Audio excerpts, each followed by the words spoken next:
My name is Aditya Baser, and I'm currently an MS graduate student at Columbia University, pursuing my master's in operations research. I've done my undergraduation in chemical engineering from the Institute of Chemical Technology in Mumbai, India.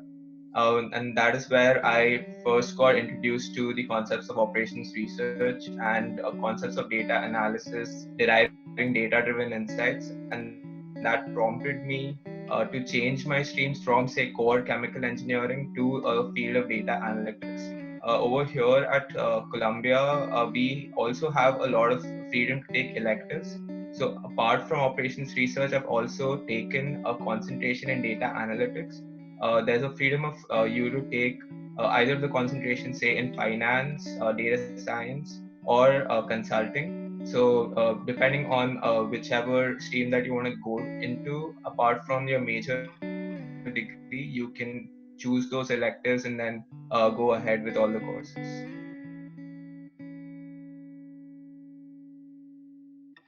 So I had a GRE score of 323 on 340, and my TOEFL score was 107 on 120. And I think any score above 320 should be good enough. I had a CGPA in my undergraduation of 8.64, and I in right now at Columbia University, I majorly focusing on machine learning, business analytics, and theoretical courses on that. And one of the major benefits of taking a course in Columbia University is its internship program. You can extend your course in Columbia University, which is typically a 12-month course to an 18-month course, and then take your summer internship in the middle between the second and the third semester. So that really helps you build your profile and get a job ahead of life. So, and I think one of the major propositions that you should have, or major goals that you should have, is you should be clear on what you need to do before you enroll in masters. You should first be clear on what job that you want to job role that you want to get into, and depending on that you can choose all of your colleges, and you can basically build your whole profile on the basis of that one thing.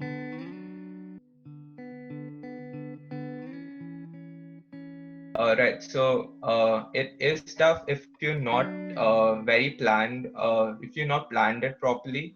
So if you know exactly what you want to get into. So I was clear on my part in my junior year of chemical engineering itself that I wanted to get into the programming part of it, the data science part of it. So I started building my profile from then onwards. I started doing projects and also relevant internships. So because of that, it really helped me right now to find an internship, and I did get one offer right now for my summer internship as a data science intern at one company. So it is definitely tough if you not planned it properly, but if you have, say, some relevant job experience, that'll be perfect. Or even if some internship experience, you will still have a quite high chance of getting an internship over here. Right now, due to the COVID situation, I think there would be some changes based on whether you'll get an internship or not. But I think that should bounce back, and you should, the whole thing should start again by September or so. And yeah, that's it.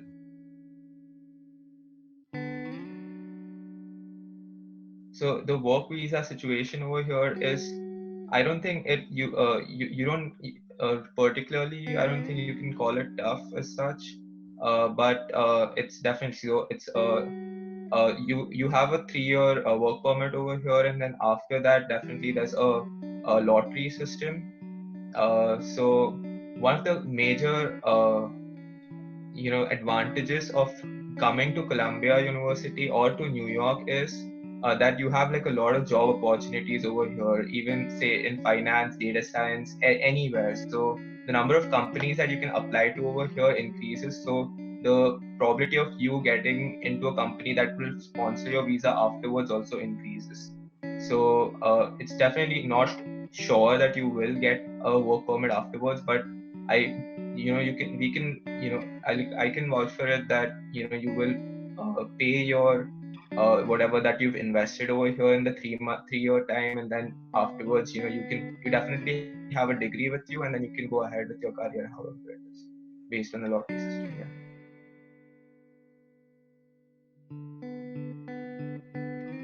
So the best part of this course is the freedom that you get on choosing electives. I've not seen any of the other courses providing that when I took Columbia University, and also the kind of career team that that Columbia has.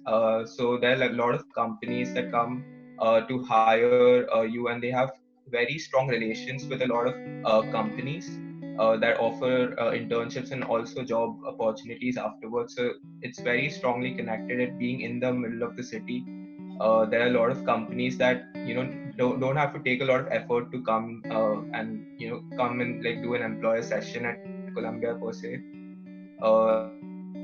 And out of the 4 compulsory courses that you will have to take, especially, so I'm talking with respect to MSOR or the IUR department, the Industrial Engineering and Operations Research Department. Out of the 4 compulsory courses that you need to take, there are 6 electives that you can take. So you can, dabble your hands into uh, finance or consulting, or take business school courses.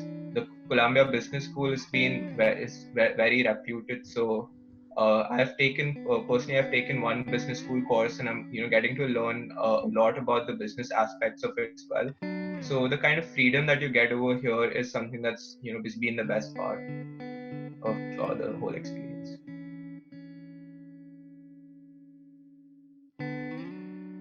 So initially, the reason that I got into this was because of my professors and the people that I met in my life.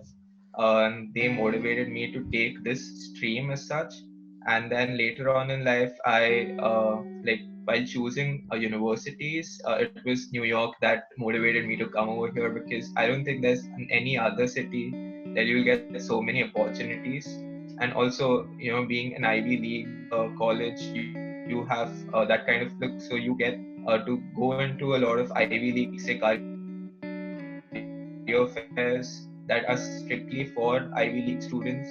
So a lot of opportunities that open up. And also, so learning is a continuous process. So your motivations kind of change. So you have a lot of professors over here as well that will be very friendly, and they kind of guide you as to what exactly that you need to take in order to like excel in your profession. So the major thing that they can ask from a student would be clarity on what they want to do in life, which position that they want to see themselves in. And then the whole process is basically, like the whole thing is guided by all these mentors. Yeah.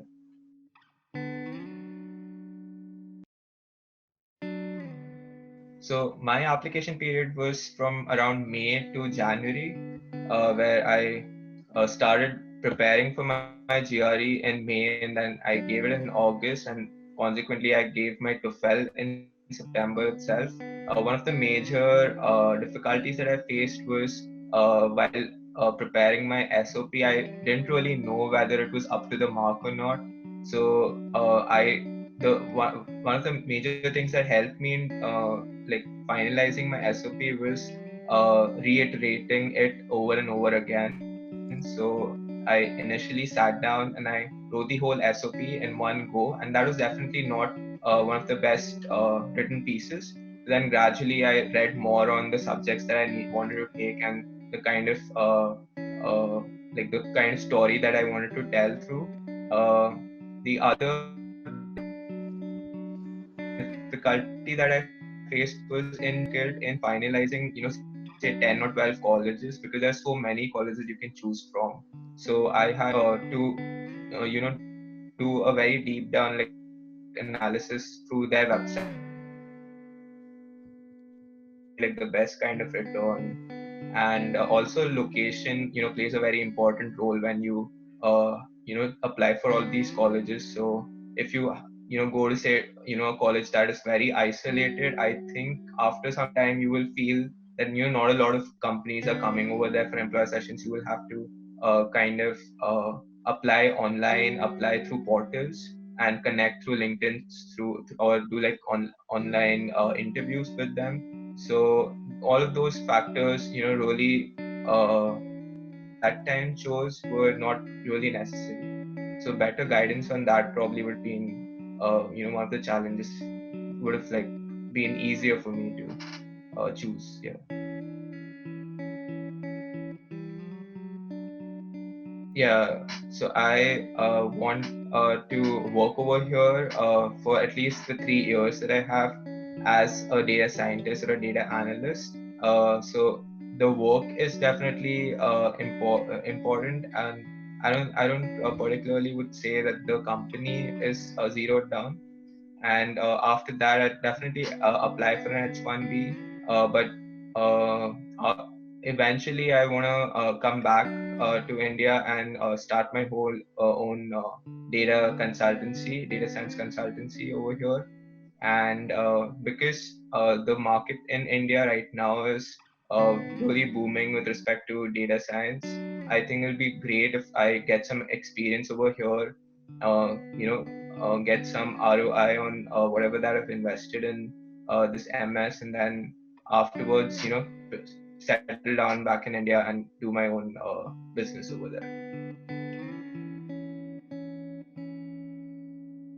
Beforehand, even before you apply. So clarity on that would really even writing your SOP, or even zeroing down on which colleges that you want to take. Because if you go to a particular stream thinking of, say, so operations research doesn't have like a lot of job opportunities, but it opens a door to data science, finance, and all of those things that have a lot of opportunities over here at itself in New York. So if you kind of apply to the right kind of program, you would have that kind of opportunities also that is given to you. So really researching first on what exactly that you want to do would have a very long lasting impact at the end of the day.